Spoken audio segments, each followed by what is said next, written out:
పత్రికా ప్రకటనకు వచ్చినటువంటి మీడియా మిత్రులందరికీ నగరికల్ పోలీసు వారి తరఫున ధన్యవాదాలు తెలియజేసుకుంటున్నాను. మా యొక్క జిల్లా ఎస్పీ గారు అయినటువంటి చరిత్ర పవార్ గారు సార్ ఆదేశానుసారం మేము చాలా అవేర్నెస్ ప్రోగ్రామ్స్ ఏర్పాటు చేసినాం. ఈ సెల్ ఫోన్ దొంగతనాల గురించి, చైన్ స్నాచింగ్స్ గురించి. అయినప్పటికీ కూడా కొన్ని దొంగతనాలు జరుగుతున్నాయి. అంటే పోయిన నెల 17వ తేదీ ఈ శాలిగవరానికి సంబంధించినటువంటి గర్రె లక్ష్మయ్య అనేది, అంటే మాదారం కళాను ఉంటుంది అతను బస్సు దగ్గర వచ్చి బస్సు ఎక్కుతా ఉంటే బస్సులో దిగేటప్పుడు ఆ రద్దీ ప్రదేశాల్లో నా సెల్ ఫోన్ దొంగతనం చేసినారు సార్ అని చెప్పేసి మన దగ్గర కంప్లైంట్ ఇచ్చినారు. 21వ తేదీన కంప్లైంట్ ఇస్తే 1930 ఫోన్ చేసినారు. ఆ సెల్ ఫోన్ నుంచి అమౌంట్ కట్ అయింది సార్, నాది ఒక 1 lakh రూపీస్ కట్ అయిందని అంటే 1930 ఫోన్ చేస్తే ఏమంటే 90,000 రాగా మనకి హోల్డ్లో పడింది. సో పుట్ ఆన్ హోల్డ్ అయింది కాబట్టి దాని మీద ఎఫ్ఐఆర్ చేసినాం. దొంగతనం కేసు కింద, చీటింగ్ కేసు కింద మరియు ఐటీ యాక్ట్లో మనం ఒక ఎఫ్ఐఆర్ చేసినాం. దాంట్లో విచారణలో భాగంగా ఈరోజు 9 గంటల టైంలో మనం సీసీ కెమెరాలు ఫార్వర్డ్ చేసుకుంటూ ఉన్నాం, చెకింగ్ చేస్తూ ఉన్నాము. ఇక్కడ వెంకటేష్ అని ఉంటారు సీసీ కెమెరాలు.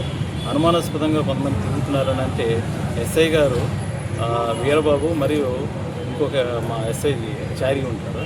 వీళ్ళు చెరో సైడు వెహికల్ చెకింగ్ మన కానిస్టేబుల్ అయినటువంటి శ్రీనివాసు, శ్రీకాంత్ అనేటతో వెహికల్ చెకింగ్ నడుస్తుంది. వీళ్ళు అనుమానాస్పదంగా తిరుగుతూ ఉంటే పట్టుబడి చేస్తే వాళ్ళకి వీళ్ళ దగ్గర ఒక కారు కూడా ఉంటుంది. ఈ బ్యాగ్లో కొన్ని సెల్ ఫోన్లు దొరుకుతాయి. ఐడెంటిఫై చేసి వీళ్ళని ఎంక్వైరీ చేసేదానికి ఇలా దొంగతనం చేసినారని తెలిసి ఇక్కడ పోలీస్ స్టేషన్ తీసుకొచ్చి మనుషుల సమక్షంలో విచారణ చేసినారు. వీళ్ళు ఏంటంటే గతంలో ఈ రిడ్జి కార్ ఏదైతే ఉందో అక్కడి నుంచి హైదరాబాద్లో వచ్చారు. దీంట్లో మెయిన్ అనేది అంటే బేదంపల్లి ప్రభు అనేది ఉంటుంది. ఇది యాక్చువల్గా అతనిది ధోని ఏపీలో ఉంటుంది. అక్కడి నుంచి ఒక 4 years బ్యాక్ ఇక్కడికి వస్తాడు, హైదరాబాద్కి వచ్చేసి ఆటో నడిపించుకుంటాడు. ఆటో నడుపుతుంటే ఈ జీవనాధారం సరిగా లేదు, ఎక్కువ సంపాదించాలనే ఉద్దేశంతో ఈ చిన్న దొంగతనాలకు అలవాటు పడితే తూప్రాన్ దగ్గర కూడా గతంలో 2024లో కూడా కేసు ఉందని చెప్పి తెలిసింది.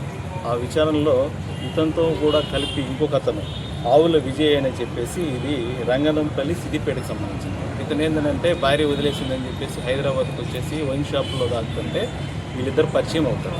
నేను రోజుకు ఒక 1000 రూపాయలు ఇస్తాను, నాతో కూడా డ్రైవింగ్కి వస్తామనంటే ఇతను కూడా నెమ్మది దిగుతూ ఉంటాడు. అతనితో పాటుగా ఎడుకుల శివశంకర్ అనేసి ఇతను కూడా వద్దు. వీళ్ళిద్దరు గతంలో పరిచయం ఉంటారు. హైదరాబాద్కి వస్తే ఇట్లా దొంగతనం చేస్తే ఎక్కువ డబ్బులు సంపాదించాలనే వాళ్ళకి ఆశపడి ఇతను కూడా వస్తాడు. వీళ్ళు గత 20 రోజుల నుంచి కూడా హైదరాబాద్ ఏరియాలో ఇట్లా దొంగతనం చేసేది, చుట్టుపక్కల ఏరియాల్లో ఇక్కడ ఎవరు దొరికితే వాళ్ళకి 5,000కి 10,000కి అట్లా సెల్ ఫోన్లు అమ్మేసుకుంటా చేస్తున్నారు. అదేవిధంగా కూడా నిన్న హైదరాబాద్లో ఒక 10-15 సెల్లు దొంగతనం చేసుకొని మళ్ళీ వస్తే దారిలో కూడా ఇంకొక 5-6 సెల్లు దొంగతనం చేసుకొని మొత్తం 17 సెల్లు అవి వీళ్ళ దగ్గర ఒక 4 సెల్లు 21 సెల్లు వాళ్ళ దగ్గర నుంచి రికవరీ చేయడం జరిగింది. వీటి యొక్క విలువ సుమారుగా 3,50,000 రూపాయల వరకు ఉంటుంది. అదేవిధంగా ఈ కేసులో కూడా వాళ్ళు మన ఈ ఎవరైతే ఉన్నారో గర్రె లక్ష్మయ్య అనే అతన్ని బస్సు ఎక్కుతుంటే ఈ శివశంకర్ అనే అతను బస్సు నుంచి దిగుతున్నట్టు డ్రామా చేసి అతని జేబులో ఉన్నది ఇటువంటి అట్ట ఒకటి పెట్టుకొని అడ్డాము అటు జోబుకి అడ్డం పెడితే ఎవరికి కనపడదు. ఈ లోపల ఆ సెల్ని దొంగతనం చేస్తారు. చేసిన దొంగతనం సెల్ని ఏం చేస్తారంటే ఏమంటే అవుట్స్కట్స్లో వేసి ఎవరన్నా తక్కువ రేటుకి నా దగ్గర సెల్ ఉంది, నేను డబ్బులు అవసరం పడాయని అంటే తక్కువ రేటుకి ఇచ్చేస్తాను. మిస్యూజ్ చేయడం వల్ల ఇతనికి ₹1,00,000 లాస్ అయినాయి. దీంట్లో ఈ ముగ్గురిని కూడా రిమాండ్కి పంపిస్తున్నాము. దీంట్లో 21 సెల్లు అలాగే ఒక రిచ్ కార్ని స్వాధీనపరుచుకున్నాము. తదుపరి విచారణ కూడా నడుస్తుంది, అవి మీకు తదుపరి తెలియపరుస్తాం. చేసింది 21 సెల్ ఫోన్లు. వీటి యొక్క విలువ అందాజుగా 3,50,000 రూపాయలు వరకు ఉంటుంది. ఒక రిచ్ కార్, ఆ రిచ్ కార్ సీజ్ చేయడం జరిగింది. మనకేదైతే ఉందో మన కేసులో గర్రె లక్ష్మయ్యకి సంబంధించిన అమౌంట్ ఏదైతే ఉందో దాంట్లో 90,000 మనం పుట్ ఆన్ హోల్డ్ చేయడం జరిగింది. అతనికి రిటర్న్ అతని అమౌంట్ ఆన్లైన్లో వచ్చేసింది. సీసీటీవీ ఆపరేటర్ ఎవరైతే ఉన్నారో వెంకటేశ్వర్లో, ఇతను ఆ రోజు ఎప్పుడైతే దొంగతనం జరిగిందో సెల్ ఫోన్ దొంగతనం, ఆ దొంగతనానికి సంబంధించి సీసీ ఫుటేజ్ తీయడం వల్ల అతన్ని ఐడెంటిఫై చేయడం జరిగింది. అది మెయిన్ మాకు బాగా హెల్ప్ఫుల్ అయింది. దాంతోపాటుగా ఈ శ్రీనివాసు, శ్రీకాంత్ అనే కానిస్టేబుల్ ఎవరైతే ఉన్నారో వాళ్ళు శాఖచక్యంగా ప్రవర్తించడం వలన వాళ్ళు పట్టుకోవడం జరిగింది. ఇద్దరు అఫెండర్స్ కూడా.